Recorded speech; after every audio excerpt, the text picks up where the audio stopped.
Muy buenas tardes, tengan todos ustedes. Es un gusto continuar con este importante Congreso Internacional de Derecho Ambiental en homenaje al doctor Néstor Caferata, que se celebra todo febrero y marzo del 2022. Y bueno, continuamos con este arsenal de juristas de la más alta talla en la materia. Y hoy nos acompaña el doctor Samuel Arias Arseno, a quien hemos designado por Consejo Plenario, también miembro honorario de la Academia. Bienvenido, doctor, a este gran homenaje. Muchísimas gracias, Jesús. Buenos días.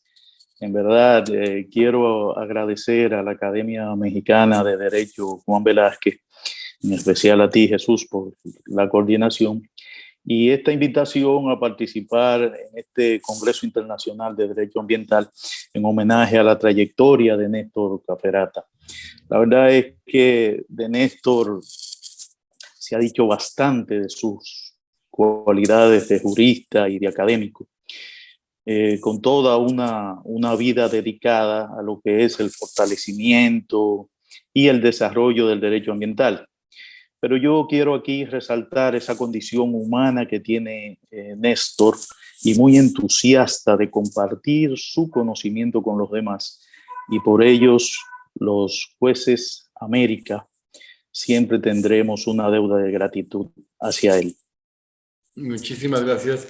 El doctor Samuel Arias Arseno es juez de la primera sala de la Suprema Corte de Justicia en México, ministro de Corte, licenciado en Derecho con mención honorífica, egresado de la Universidad Nacional Pedro Enríquez Ureña, tiene la maestría en Derecho Internacional en Resolución de Conflictos de la Universidad Oberta de Cataluña, es la especialidad en Derecho Judicial de la Escuela Nacional de la Judicatura, cursa el doctorado en Derecho que conjuntamente desarrollan la Pontificia Universidad Católica Madre y Maestra y la Universidad Externado de Colombia, profesor de Derecho Procesal Civil en la Pontificia Universidad Católica Madre y Maestra desde 1996 a la fecha, siendo pasado director de la Escuela de Derecho de esta universidad tan prestigiosa para el campus Santo Domingo.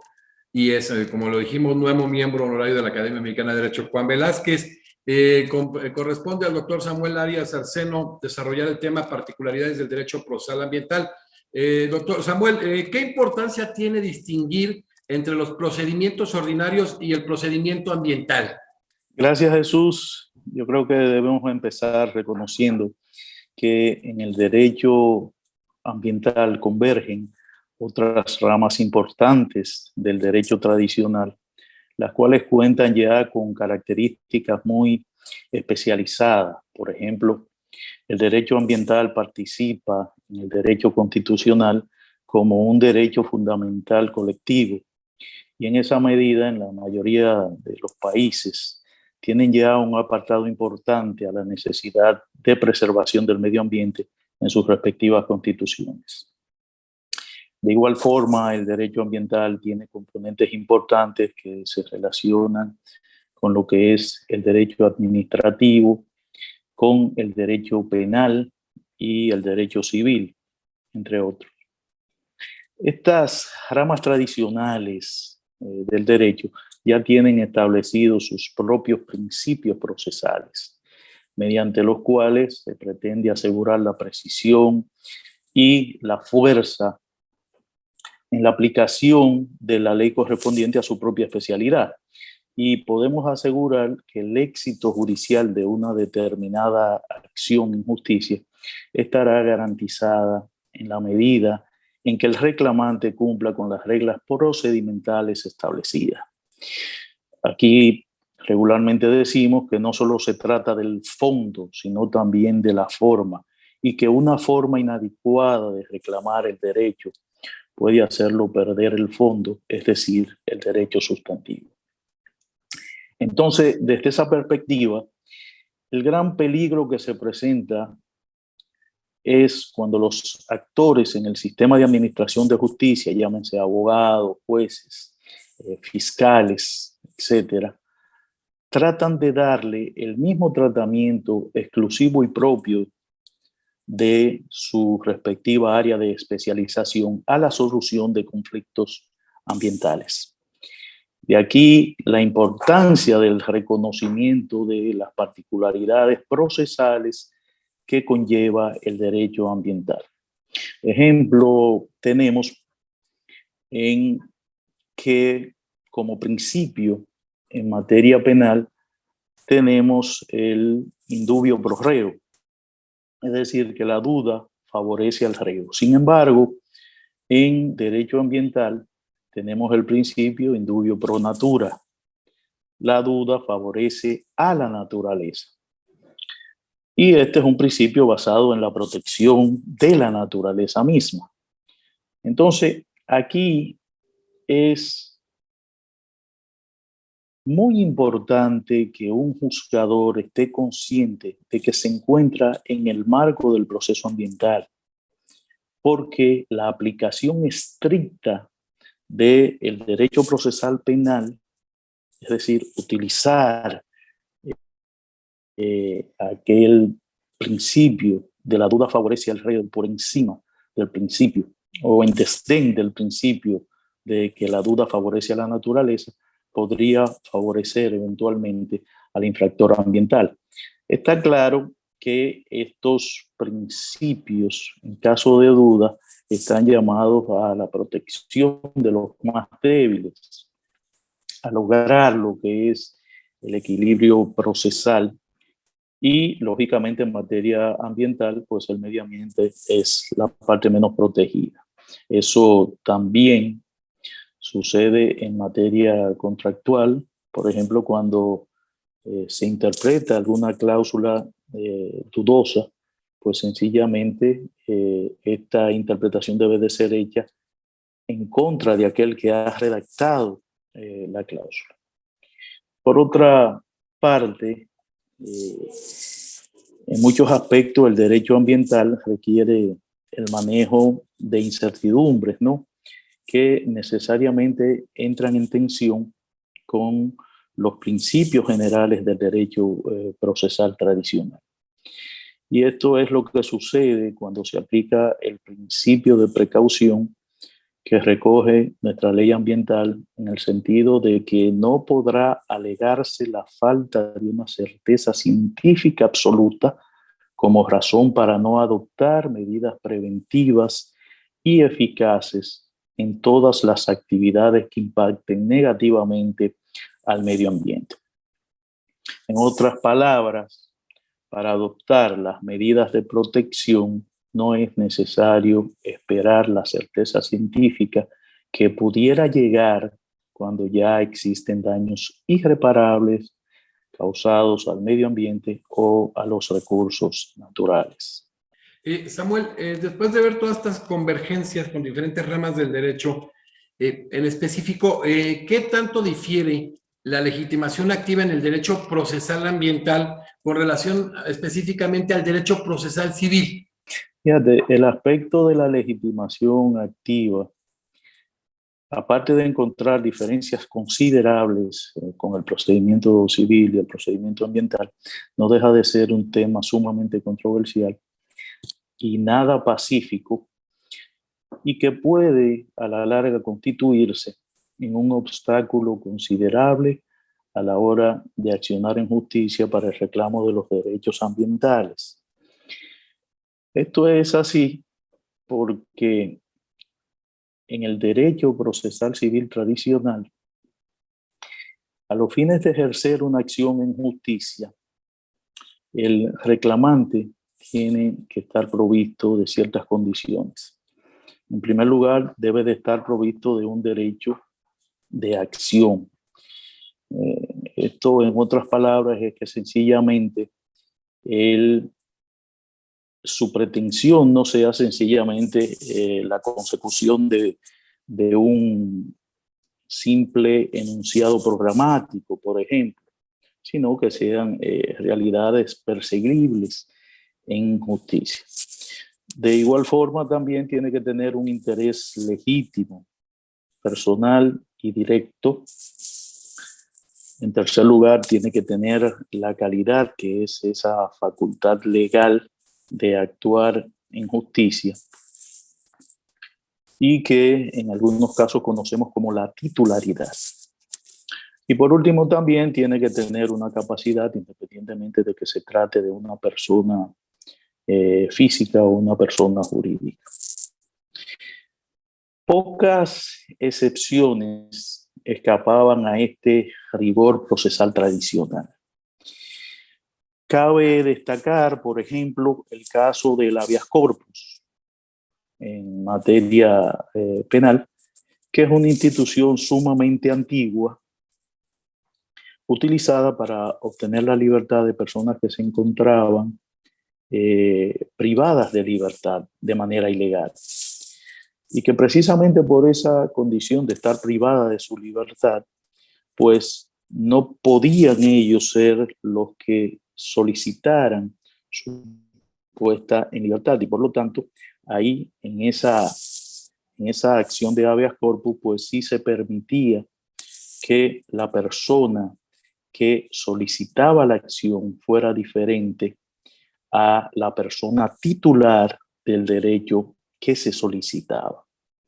Con la aparición de los intereses difusos, como lo son los relacionados al medio ambiente, es decir, aquellos cuya titularidad corresponde a un conjunto indeterminado de personas,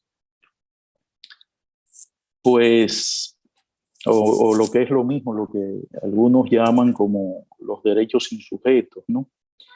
Pues la clásica teoría del derecho procesal, en la que existe un sujeto individual identificable como una condición fundamental para la titularidad de la acción, pues lógicamente esta teoría clásica se ve totalmente afectada, alterada.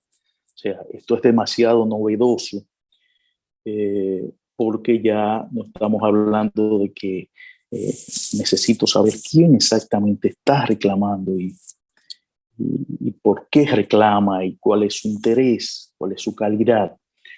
Estas fueron de verdad alteraciones importantes que sufrió lo que es el procedimiento civil con relación a lo que es la introducción de lo que es el derecho ambiental. Pues en nuestro derecho ambiental, esta legitimación activa se ha limitado a las acciones ambientales de prevención y de precaución.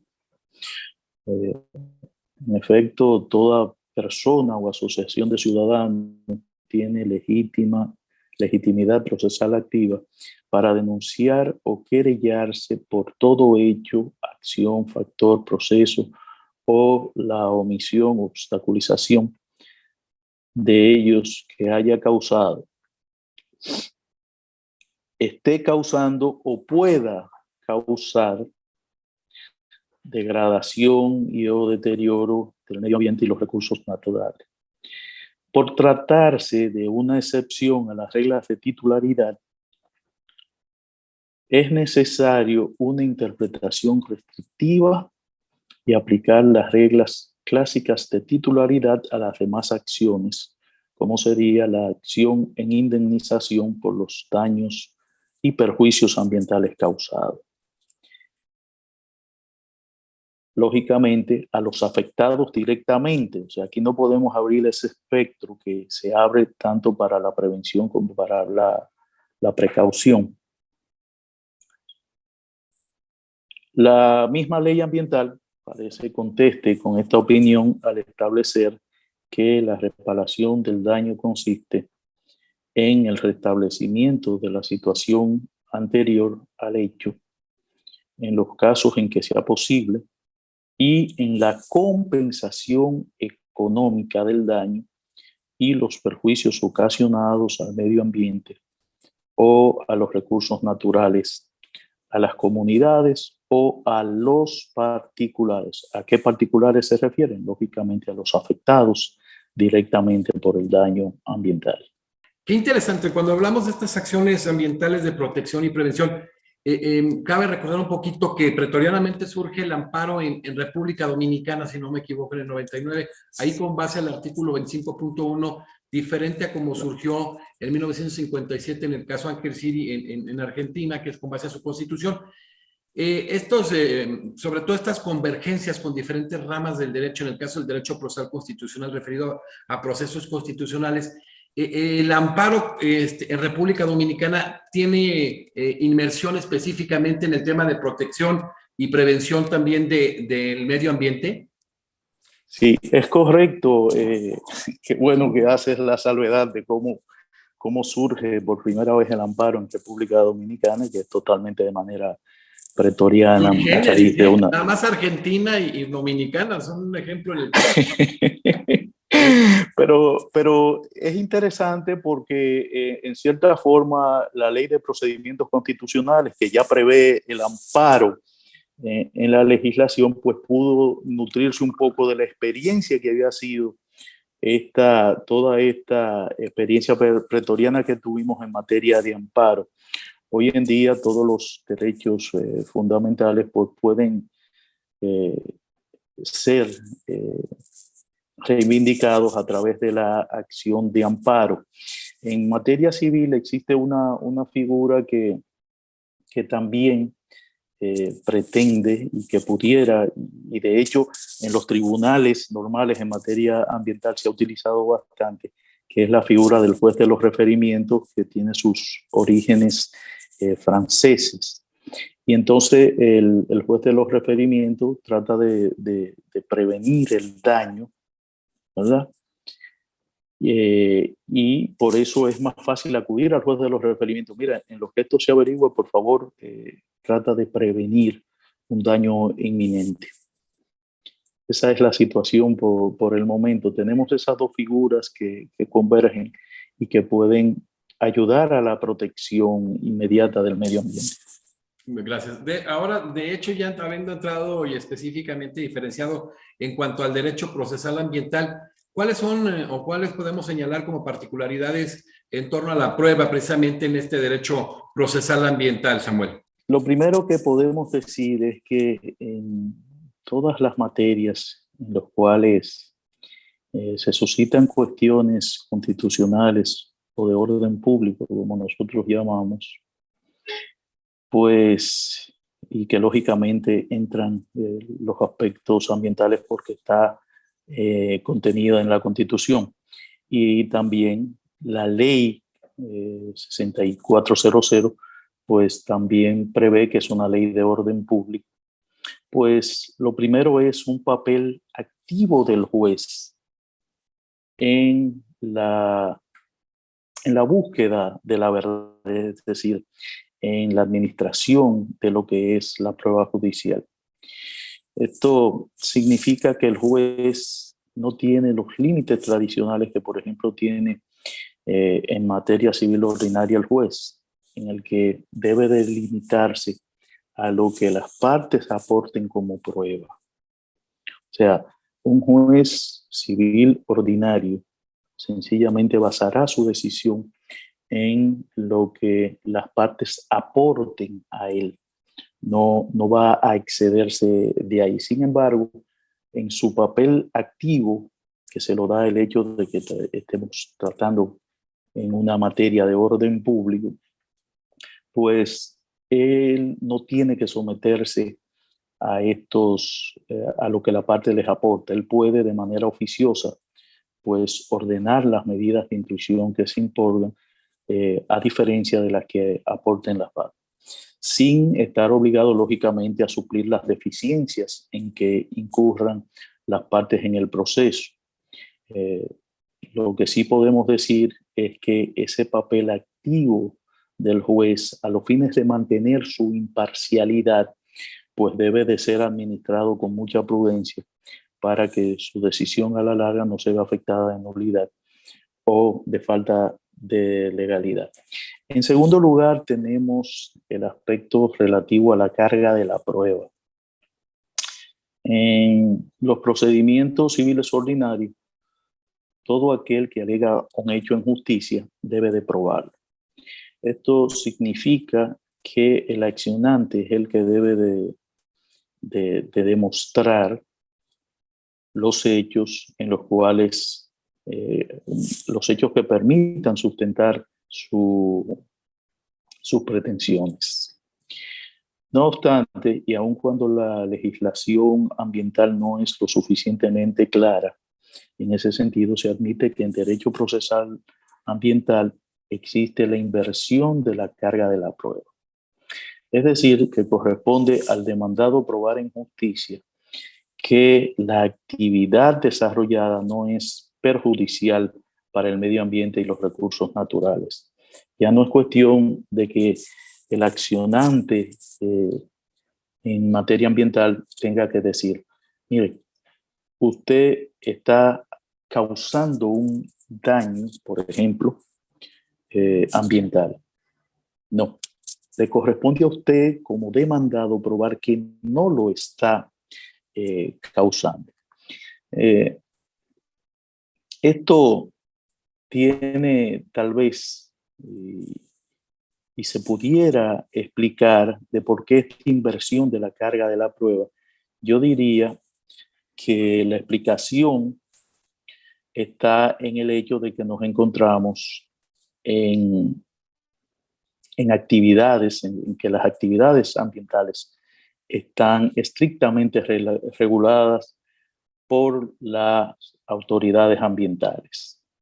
Y por lo tanto, el demandado para realizar cualquier actividad ambiental deberá obtener los permisos, las licencias y autorizaciones requeridas necesariamente para esta actividad. Y nada descarta que en el papel activo del juez en esta materia, pues también pudiera no limitarse a la inversión de la carga de la prueba, sino también que pudiera establecer lo que es la carga dinámica de la prueba. Es decir, poner a cargo de aquel que se encuentre en mejores condiciones de aportar la prueba. Imagínense, yo quiero aquí tal vez hacer un pequeño paréntesis. La verdad ante todo. ¿Cuál es la verdad ambiental? Pues caramba, ¿cómo puedo, como juez que estoy apoderado de un asunto ambiental, llegar a esa verdad? Bueno, invierto la carga de la prueba y tal vez si eso no me es suficiente, pues todavía tengo la posibilidad de hacer la dinámica y que mi decisión vaya lo más acorde posible con la verdad ambiental. Y en cuanto al valor de la prueba, contrario a lo que sucede en el procedimiento civil ordinario, ¿no? Donde la prueba es tasada y, por ejemplo, en nuestro sistema prevalece lo que es la prueba escrita. Esto ha sobrevivido con una regulación sumamente arcaica, pero sobrevive en nuestro sistema, pero es sumamente arcaica esto de que todavía las obligaciones por encima de 20 pesos, eso es 20 pesos dominicanos, es algo, imagínate, estamos hablando con relación al dólar de 58 pesos por un dólar, ¿no? O sea, cuando se habla de 20 pesos, pues se está hablando absolutamente de nada. Y toda obligación que exceda ese monto debe de ser probada por escrito, según nuestra legislación. Entonces, cuando llegamos ya a la parte ambiental, existe una libertad probatoria.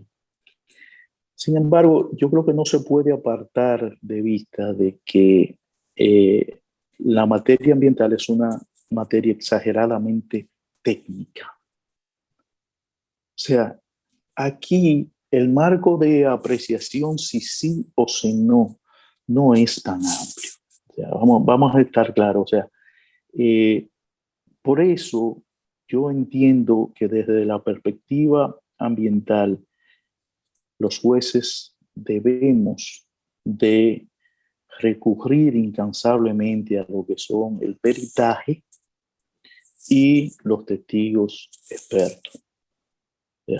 Eso sería los marcos tal vez más efectivos que nos permitirían adoptar una decisión acorde con el propósito del derecho ambiental, que es proteger el medio ambiente. Ese tema, ¿no? De la carga dinámica de la prueba y todo este ha sido un gran debate con los procesalistas. Y ahora que viene todo este tema desde España, digo, desde la escuela italiana de la desaparición de la carga de la prueba, Jordi Ferrer, Jordi Nieva, que viene todo este tema, ¿cómo encontramos este gran debate que ya lo avanzó usted dentro de en torno a la prueba, específicamente a la carga dentro del derecho procesal ambiental, doctor Samuel Arias? Sí, eh, indiscutiblemente, por ejemplo, si lo que se pretende es llegar a la verdad ambiental antes de tomar una decisión, el juez no debe sencillamente limitarse a que como principio debemos de eh, invertir la carga de la prueba. Porque tal vez ese demandado no es el que está en mejor condiciones de probar si su actividad es o no es eh, acorde con los principios para la preservación del medio ambiente. Entonces, el juez pudiera decirle a la autoridad, que es la que está encauzando este particular, decirle, no, pero prueba, yo necesito que esta determinada prueba sea aportada por ti. ¿Por qué? Porque tú eres la parte que está en mejores condiciones de aportar esa prueba. Una certificación, qué sé yo, una autorización. Bueno, el demandado se le perdió, por ejemplo, su constancia, ¿no? Bueno, pero la autoridad ambiental tal vez es la que tenga esté en mejores condiciones de aportar eso. Entonces, desde ahí es que podemos trabajar con este sistema muy novedoso de lo que es la prueba dinámica. Eso es, cualquiera puede, el juez pudiera Claro. atribuir la actividad probatoria a cualquiera de las partes en el proceso. Perfecto, a la naturaleza. Qué interesante, ¿no? Este gran debate y lo que se ha venido aquí en América Latina. Doctor Samuel Arias, ya viendo todos estos temas en relación, pues, a distinguir los procedimientos, tanto los ordinarios como los ambientales, a establecer el tema de la legitimación, las particularidades específicamente en el tema en torno a la prueba, ¿cuáles son los grandes retos que quedan por superar para el derecho procesal ambiental? ¿Cuáles son el día de hoy los retos que tenemos precisamente en esta área? Bueno, yo creo que en primer lugar debemos de partir de que el derecho ambiental presenta un cambio de paradigma, sobre todo en solicitar clásicos. Yo creo que es muy importante que todos los actores estemos conscientes de las particularidades que presenta este derecho. Porque señalé muy al principio de mi intervención el peligro en sencillamente tratar los aspectos ambientales como un derecho totalmente administrativo. Hay gente que no le gusta la palabra de autonomía del derecho ambiental, pero yo entiendo que por lo menos tiene características que todos los actores debemos de tener consciente. O sea, a la hora de trabajar en el derecho ambiental, tenemos que quitarnos el cassette clásico por el cual hemos recorrido tanto en materia civil, en materia penal o en materia administrativa, y ajustar, a incorporar a nuestra forma de juzgar estos nuevos principios, aun cuando sean tan diferentes. Por ejemplo, hablábamos muy al principio de esto de la incertidumbre. Wow, en materia civil hablar de incertidumbre, pero es como una locura, ¿no? Y sin embargo, en materia ambiental podemos trabajar con esos aspectos. Yo creo que, en segundo lugar, hay que tener una conciencia muy clara del tipo de responsabilidad que se establece en materia ambiental. Estamos hablando de una responsabilidad totalmente objetiva donde no existe la necesidad de demostrar una falta o una culpa, como a veces se llama, de la parte demandada, sino que sencillamente estableciendo que hay un daño causado por esta persona, intencional o no, pues debemos de establecer su responsabilidad y su obligación de reparar el daño ambiental causado en la forma en que ya hemos dicho anteriormente. Un aspecto importante y que me enfrenta con mi gran amiga Claudia de Win es que yo considero en realidad que debemos de movernos de estas esferas administrativa, penal o civil a una jurisdicción propiamente especializada en asuntos ambientales. Yo de verdad entiendo que por ser una materia tan técnica, pues ameritaría de una capacitación especial, pero también de un quehacer ordinario dentro de ese marco ambiental. O sea, que el juez no tenga que salirse ni por un momento, ni ver las extrañezas propias de un procedimiento ordinario, sino que dentro del contexto del derecho ambiental sea su quehacer ordinario. Yo creo que eso es una gran ventaja, aunque tal vez, como sostiene Claudia, tal vez el aspecto de capacitación nos ayude en eso sin necesidad de llegar a crear tribunales específicos ambientales. De todas maneras, sea por la vía de la capacitación o sea por la creación de tribunales especializados en esta materia, yo soy un gran partidario de que el quehacer en el derecho ambiental, en el sentido general, esté concentrado en una misma jurisdicción. Otro aspecto que es un gran reto es el aspecto disuasivo de una decisión en materia ambiental. O sea, a veces hay una gran confusión cuando se quiere establecer aquel principio de que el que contamina paga y cosas así. Y yo creo que una sentencia en materia ambiental debe de ser el reflejo totalmente disuasivo de lo que no se debe de ser. Me explico. O sea, no es solamente pago la reparación del daño, no, es que no puedes volver a incurrir en esa conducta. Y lógicamente, estas decisiones tienen que tener un alto contenido educacional. O sea, debemos de establecer, miren, esto necesariamente, esta decisión es para que se lea y se entienda.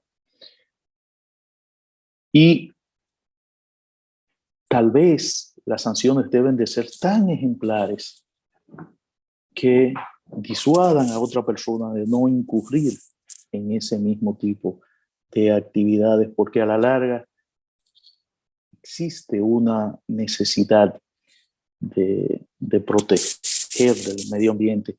A mí me gustaba una frase que utilizaba el magistrado Berlí: para que exista la casa pequeña tiene que existir necesariamente la casa grande, y debemos enmarcar los esfuerzos necesarios para la protección de la casa grande a fin de preservar la casa chica. Y finalmente, pues yo creo que un gran reto y tal vez el más importante, es lograr ese equilibrio, armonía en lo que es medio ambiente y lo que es desarrollo.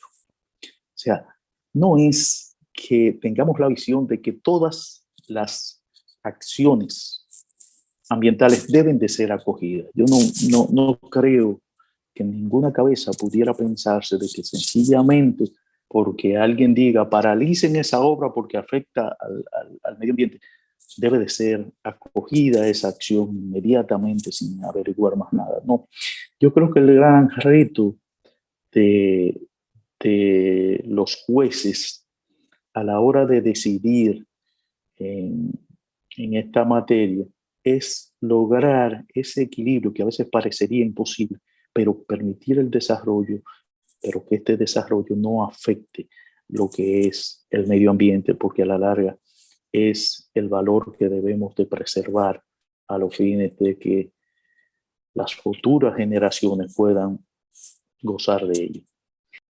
Es que esa es la importancia, ¿no? Que se ha venido manejando, este tema intergeneracional, ¿no? ¿Qué trascendencia tienen en el derecho ambiental ahora que estamos viendo los grandes desafíos, doctor Samuel Arias? Esa es tal vez la parte más soñadora tal vez del derecho, pero creo que es el gran reto, indiscutiblemente, Jesús. No es que no tengamos desarrollo, sino que el desarrollo sea con el respeto necesario a lo que es el medio ambiente y los recursos naturales. Y que, como decimos por aquí, no tratemos de matar la gallina de los huevos de oro.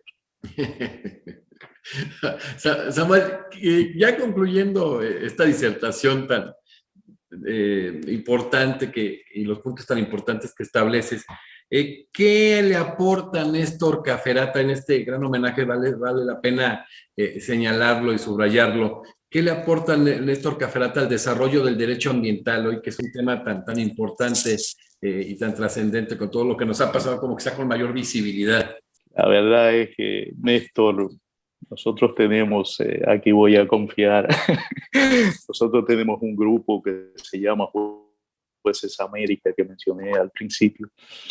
Y aparte de esa capacidad académica que Néstor tiene, yo de verdad que me quedo asombrado con lo que es esa falta de egoísmo académico que pudieran tener algunas personas. Néstor no, Néstor es feliz compartiendo todo conocimiento en materia ambiental. Una persona muy asequible, muy apasionada por el tema que qué sé yo, o sea, periódicamente Néstor está mandando material relativo a medio ambiente y nos mantiene informados eh, con, con una humildad que lo caracteriza y de verdad para mí es de mucho honor que se me diera la oportunidad de participar en un homenaje a Néstor. Yo creo que siempre vamos a estar en deuda por los grandes aportes que Néstor realiza, sobre todo con nosotros, los jueces, a través de ese grupo de WhatsApp de Jueces América. Muchísimas gracias, Néstor, de verdad, de corazón, por todo lo que tú haces por nosotros. Oye, Samuel, bueno, hablamos de que es algunas de las cualidades que tiene como ser humano, pero ¿quién es Néstor, el ser humano, el amigo? Es la persona que tú puedes recurrir a él en cualquier momento y con toda la humildad del mundo va a poder ayudarte y aclararte muchísimas dudas dentro de tal vez una de las personas tal vez más capacitadas que podemos tener en materia de derecho ambiental. Es un referente como obligado en esta materia, indiscutiblemente. Oye, Samuel, ya para cerrar, ¿qué importante es, por ejemplo, estas nuevas tecnologías, el WhatsApp que estamos hablando, que forman uno de jueces, que hay gente muy valiosa y también aparte de los mismos jueces que conocen las entrañas de todo esto que se está construyendo dentro del derecho ambiental? pues para generar el debate, la retroalimentación, todo este tipo de cuestiones, cuando hablamos que es mucha gente de la que está en la magistratura constitucional, jueces constitucionales, magistrados constitucionales, ministros, como el caso de México, que es el símil, y que en un momento dado, pues con todo este tema de la autonomía procesal constitucional delegada, está generando un cambio tan importante y que los jueces, magistrados o ministros, pues están siendo determinantes en temas tan trascendentes como lo es el derecho ambiental, ¿no? Indiscutiblemente la tecnología no la podemos, llegó para quedarse. Sí, claro.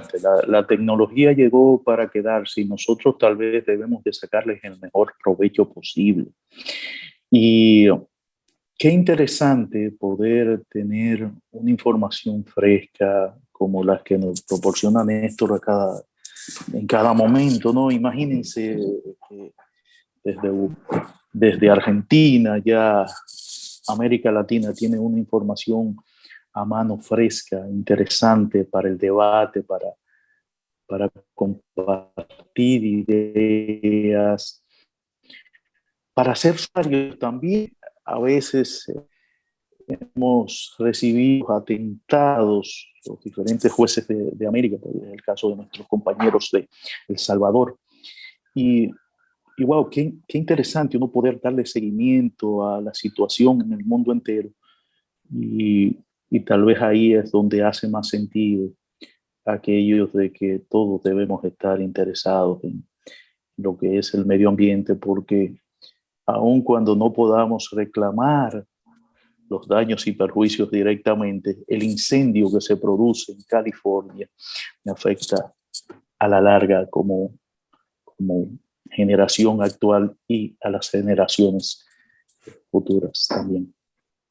Muchísimas gracias. La verdad es un gusto tener este serial de conferencias magistrales que con motivo del homenaje al doctor Néstor Cafferata se han venido realizando pues con gente de América y Europa de la más alta talla y del más amplio conocimiento en materia ambiental.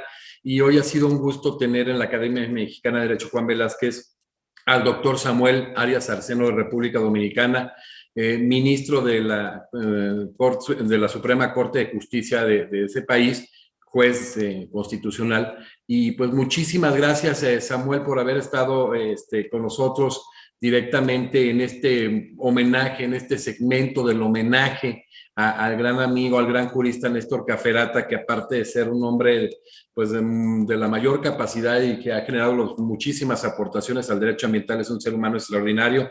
Gracias y de verdad que pues vamos a continuar en contacto con esto ahora de que eres miembro honorario de la Academia Mexicana de Derecho, participando. Muchísimas gracias, un gran respeto a lo que ha generado pretorianamente República Dominicana. Basta hablar de lo que hizo en su momento Argentina con su constitución en la creación de su amparo y lo que hace a través del artículo 25.1 de la Convención Americana de Derechos Humanos, el caso específico de la Corte Suprema de República Dominicana. Así es de que mi más amplio respeto, el doctor Samuel Arias Arceno. Muchísimas gracias. Pasen buen día. Un placer. Seguimos en la siguiente conferencia en este Congreso Internacional de Derecho Ambiental con motivo del homenaje al doctor Néstor Cafferata. Muchísimas gracias y nos vemos en la siguiente conferencia.